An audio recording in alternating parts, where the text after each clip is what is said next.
नेपाली चलचित्रका मूल जरा प्रकाश थापा। प्रकाश थापा नेपाली चलचित्र उद्योगको सानो बिरुवालाई व्यावसायिकीकरणको मल लगाउने समर्पित निर्देशक हुन्। प्रकाश थापा त्यस्तो समयका खेलाडी हुन् जसले भकुण्डो पनि आफै बनाए, मैदान पनि आफै बनाएर अरू खेलाडीहरू पनि आफै जन्माए। उनी एउटा यस्तो सिपाही हुन् जो एउटा विशाल युद्धमा एक्लै गए, लडेर जिते पनि। प्रकाश थापा नाम चान्चुने नाम होइन, यो नाम त नेपाली चलचित्र उद्योगमा सर्वोच्च शिखर सगरमाथा जत्तिकै विशाल छ। कसै न कसैले त केही गर्नै पर्थ्यो नेपाली चलचित्रलाई यो उचाइमा पुर्याउनका लागि। नेपाली चलचित्रका तिनै अमोघ देवदूत हुन् प्रकाश थापा, जसको त्यागका कारण आज नेपाली चलचित्र क्षेत्रले उद्योगको हैसियत पाएको छ, जसको कारण आज हजारौं मात्रै होइन लाखौं मानिसले चलचित्र उद्योगमा प्रत्यक्ष परोक्ष रोजगारी पाएका छन्। हो, प्रकाश थापा तिनै हुन् जुन नामबाट नेपालमा व्यावसायिक चलचित्रको बाटो बनेको थियो। नेपाली चलचित्रमा सरकारी लगानीबाट निजी क्षेत्रतर्फ अग्रसर गराउनुमा प्रकाश थापाको अतुलनीय देन छ। दर्शकवृन्द, हामीलाई प्रकाश थापाका बारेमा सामग्री बनाउन आग्रहहरू आएका छन्, त्यसैले हामीले यो सामग्री यहाँ प्रस्तुत गरेका छौं। तपाईहरूले प्रकाश थापाले निर्देशन गरेका चलचित्रहरू हेर्नु भएको छ कि छैन?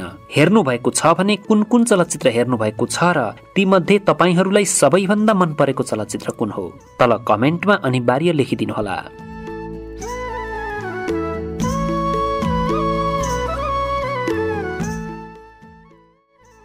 प्रकाश थापाको जन्म विक्रम सम्वत 1987 साल असार 4 गते बुधबार भएको हो। उनी धनकुटा जिल्लाको मुगा गाउँमा जन्मेका हुन्। उनको परिवार धनकुटाको मुगाबाट काठमाडौँ आएर बसोबास गर्न थालेको थियो। 2007 सालको क्रान्तिपछि शान्त शमशेरको परिवारसहित उनको परिवार पनि मुम्बई पलायन भएको थियो। उनका बुबा उद्दीप सिंह थापा अंग्रेजी साहित्यमा गहिरो अध्ययन भएको व्यक्ति थिए। उनी अंग्रेजी साहित्यलाई नेपालीमा अनुवाद गर्थे। बुबाकै छत्रछायामा उनले थोर बहुत साहित्य पढे। त्यसैले पनि होला उनी नै नेपाली चलचित्रका त्यस्ता निर्देशक हुन् जसले सबभन्दा धेरै साहित्यिक जगतकै सहयोग लिएर चलचित्र बनाए। उनले सहयोग लिएका दिग्गज साहित्यकारहरूमा माधव प्रसाद घिमिरे, दौलत विक्रम बिष्ट, चेतन कार्की, श्रीधर खनाल, केशवराज पिँडाली, कालीप्रसाद रिजाल, लक्ष्मण लोहनी आदि हुन्। प्रकाश थापा नेपालबाट पलायन भएपछि मुम्बईको बर्लीमा हुर्के बढेर पढेका हुन्। उनको मुम्बईसँगको यो कनेक्सन पछि नेपाली सिनेमाको लागि गुणकारी साबित भयो। नेपाली सिनेमाको धेरै काम मुम्बईमै हुन थाल्यो। मुम्बईको कारण नेपाली सिनेमालाई व्यावसायिकीकरण हुन धेरै सजिलो बन्न पुग्यो। यसको सम्पूर्ण श्रेय प्रकाश थापालाई नै जान्छ। प्रकाश थापा मुम्बईमा नै हिन्दी सिनेमामा स्थापित हुन सङ्घर्ष गरिरहेका थिए। अभिनेता हुने दौरानमा रहेका उनी निर्देशकका रूपमा उदाउने योजनामा नै थिएनन्। नेपालका अर्का लेखक, निर्देशक तथा गीतकार यादव खरेलले उनको क्षमताको पहिचान गरे। उनलाई नेपालमा आएर शाही नेपाली चलचित्र संस्थानमा काम गर्न अनुरोध गरे। त्यो बेला प्रकाश थापाले जन्मभूमिका लागि आफ्नो करियर दाउमा लगाएकै हुन्। नेपाल आउनुभन्दा पहिले नै प्रकाश थापाले मिलन की रात, सात हिन्दुस्तानी, होली आइरे, मेरे होम सफर, आन मिलो सपना, हरे राम हरे कृष्ण, दो बूंद पानी आदि चलचित्रमा काम गरिसकेका थिए। त्यसपछि उनी विक्रम सम्वत 2029 सालमा नेपाल आएर मनको बाँध नामक नेपाली चलचित्र निर्देशन गरे। सोही चलचित्रमा गोपाल भुटानीले पहिलो पटक द्वन्द्व कला प्रस्तुत गरेका थिए। मनको बाँध चलचित्रले नेपाललाई दिएका दुई हिरा हुन् गोपाल भुटानी र प्रकाश थापा। मनको बाँध चलचित्र नै नेपाली इतिहासको पहिलो चलचित्र हो जसमा द्वन्द्व छ। नेपालमा आएर प्रकाश थापाले मनको बाँध चलचित्र निर्देशन गरेपछि फेरि मुम्बई गएर 1 से बढकर 1, दो अन्जाने, इमान धरम आदि चलचित्रमा काम गरे।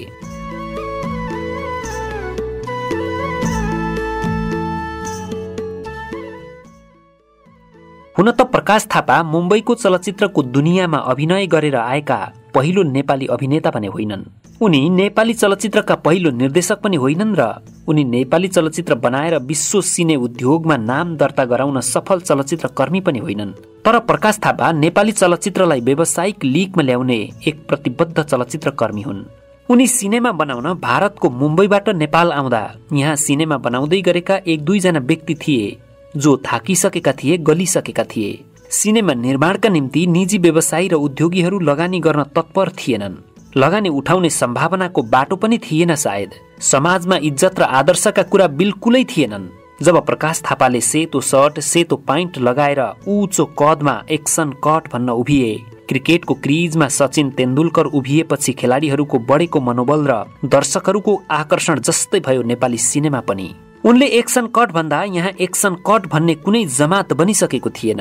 आज उनले टेकेको ठाउँमा उभिएर नयाँ नयाँ निर्देशकहरू तरिकाले close shot, long shot, wide शटका लागि एक्सन कट भनिरहेका छन्। यो ठाउँमा प्रकाश थापा उभिनुभन्दा पहिला यस्ता शब्द कुनै छापामा देखिनु वा कुनै ध्वनि तरङ्गमा सुनिनु दुर्लभ थियो।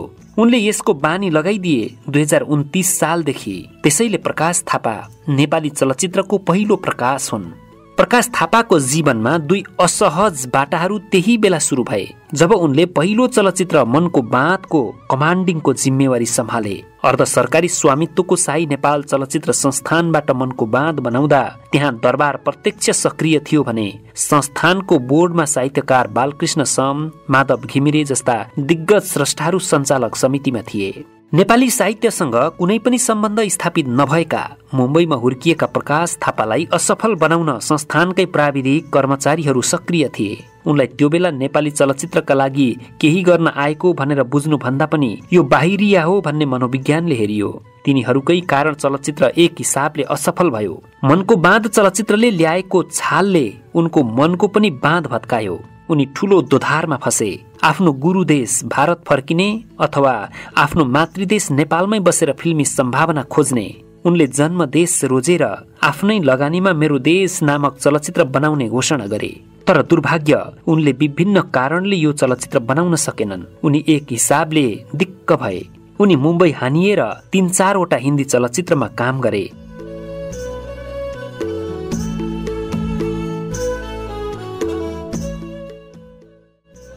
प्रकाश थापा मातृदेशमा नै केही गर्न चाहन्थे तर मन अडिएको थिएन। फेरि एकपटक यादव खरेल र चेतन कार्कीले उनलाई नेपाल आउन अनुरोध गरे। यो उनको इच्छा शक्तिको अन्तिम दाउ थियो। उनी यसमा पनि असफल हुने हो भने फेरि नेपाल फर्किने सम्भावना हुने थिएन। शाही नेपाल चलचित्र संस्थानको तेस्रो र उनको कमान्डिङको दोस्रो चलचित्र सिन्दूरबाट उनले अर्को दौड सुरु गरे। उनले उक्त चलचित्रका लागि उपन्यासकार दौलत विक्रम बिष्टको कथा जब बादल फाट्छ किने यस चलचित्रका निम्ति पटकथा लेखनमा चेतन कार्कीले सघाए भने नायिकाका निम्ति मुम्बईमा संघर्ष गरिरहेकी मीनाक्षी आनन्दलाई लिए। संगीत निर्देशकमा उनले पहिलो पटक गोपाल योन्जन र उनका अग्रज नाति काजीलाई लिए। छायाङ्कनको जिम्मेवारी श्याम मोहन श्रेष्ठलाई दिए। मुख्य कलाकारमा भने विश्व बस्नेत थिए। अनि अन्य सहयोगमा किरण खरेल, प्रदीप रिमाल, चैत्यदेवी सिंह, सतीश कोइराला आदिलाई लिए। चलचित्र बन्यो। सिन्दूर चलचित्र विक्रमसम्म 2036 साल मंसिर 10 गते हलहरूमा लाग्यो। चलचित्र चलेन मात्रै इतिहास बनायो। नेपाली चलचित्रको इतिहासमा काठमाडौँ उपत्यकामा 22 हप्तासम्म लगातार भिडका साथ चलेको यो नै पहिलो र अन्तिम चलचित्र थियो र यो ऐतिहासिक रेकर्ड अरू चलचित्रले आजसम्म तोड्न सकेका छैनन्। अब त यो इतिहास तोड्ने कुनै कल्पना नै छैन। चलचित्र सिन्दूरपछि उनले जीवनरेखा चलचित्र बनाए केशव राज पिँडालीको कथामा। यो सिनेमाले पनि व्यावसायिक रेकर्ड तोड्न सफल भयो। चलचित्र जीवनरेखा पनि 6 महिनासम्म लगातार हलहरूमा भिडका साथ चलेको थियो। नेपाली सिनेमा बन्नु नै ठूलो कुरा थियो त्यति बेला र बनेर पनि चल्नु त झन् ठूलो कुरा थियो। चलचित्र जीवनरेखाबाट उनले नेपाली चलचित्रको एउटा खम्बा शिव श्रेष्ठलाई पनि स्थापित गराए। 30 को दशकको अन्त्य र 40 को दशकको सुरुवातमा प्रकाश थापाको व्यावसायिक लहरले काठमाडौँका उद्यमीहरूलाई नेपाली सिनेमा बनाउन प्रेरित गरे। यसपछि निजी क्षेत्रबाट केही सिने कम्पनीहरू जुर्मुराए। सुजाता फिल्म्सको जुनी, हेम्सको आदर्श नारी, श्री ओम प्रोडक्सनको कान्छी आदि। त्यसपछि भने दार्जिलिङबाट प्रताप सुब्बा, मुम्बईबाट तुलसी घिमिरे र शम्भु प्रधान पनि नेपाली चलचित्रमा उदाए। त्यति बेला तुलसी घिमिरे प्रकाश थापाका डाइहार्ड फ्यान थिए।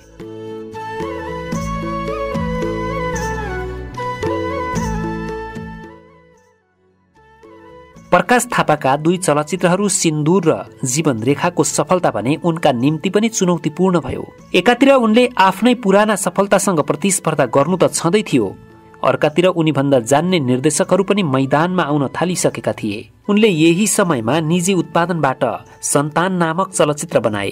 सन्तान चलचित्रका लागि उनले ठूलो मेहनत गरे। सन्तानका लागि मुम्बईमा ख्याति प्राप्त संगीतकार मनोहरी सिंहलाई लिए।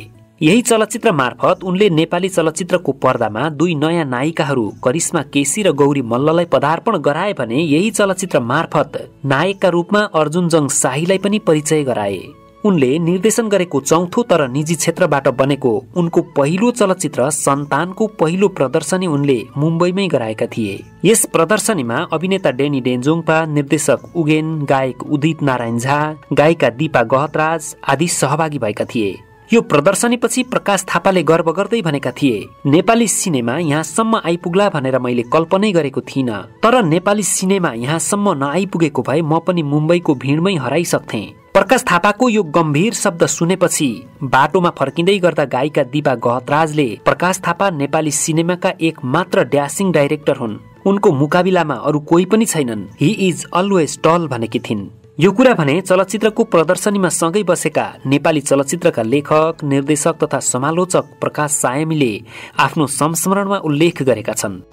उनै नेपाली चलचित्रका अग्ला मान्छे प्रकाश थापाले सन्तानपछि कन्यादान बनाए। कन्यादानकै समयमा नेपाली टेलिभिजनको इतिहासमा उजेली जस्तो सिरियलको चर्चा सर्वत्र भइरहेको थियो। उनले त्यही शैलीलाई पर्दामा ल्याए। त्यसपछि उनले बनाएको अर्को चलचित्र हो महामाया। चलचित्र महामायाले भने उनलाई असफलताको स्वाद चखायो। यो असफलताले भने उनको जीवनको रङ नै बदलिदियो। चलचित्रमा आएका नयाँ प्रविधि र परिधिसित उनी परिचित थिए तर सतर्क थिएनन्। महामायापछि उनको अर्को चलचित्र आयो अधिकार। अधिकार चलचित्रले आफ्नो अधिकारको परिधि बनायो। चलचित्र सुपर डुपर चल्यो। अधिकारपछि भने उनले विश्राम लिए, निकै लामो विश्राम। फेरि हेर्दा समय मौन भइसकेको थियो। नेपाली चलचित्रमा उनले चिन्ने र नचिन्नेहरूको लस्कर अघि बढ्दै थियो। उनी भने चुपचाप किनारा लागे, मानव इतिहासको एउटा पाना जस्तो। उनलाई कसैले देखेनन्, कसैले सम्झिएनन्।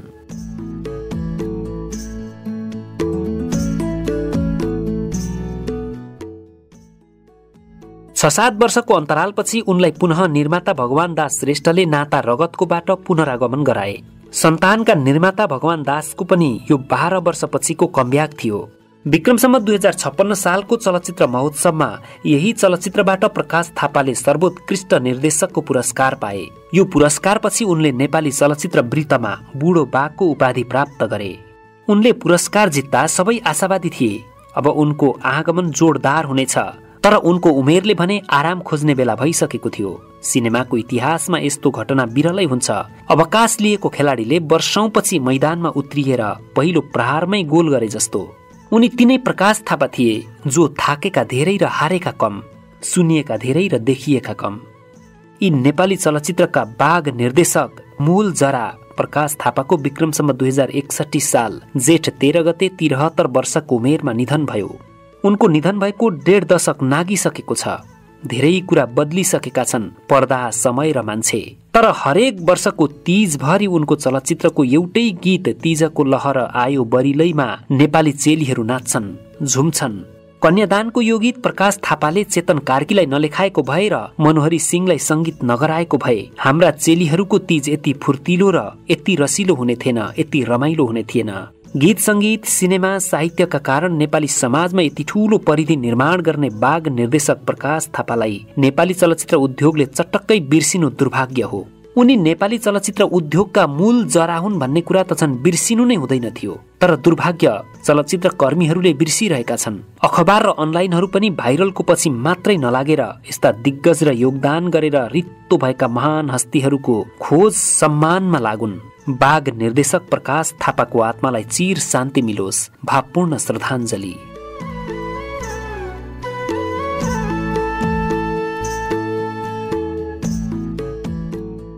दर्शकवृन्द, हामीले नेपाली चलचित्र उद्योगका मूल जरा, मुख्य मान्छे जसको कारण नेपाली चलचित्रले उद्योगको रूप हासिल गर्यो, उनै प्रकाश थापाको बारेमा सामग्री बनाएर प्रस्तुत गर्यौं। यो सामग्रीलाई तयार गर्नका लागि हामीले आधारको रूपमा नेपाली चलचित्रका लेखक, निर्देशक तथा समीक्षक प्रकाश सायमीको एउटा लेखलाई लिएका थियौं। त्यसैको आधारमा हामीले यो सामग्री निर्माण गरेका हौं।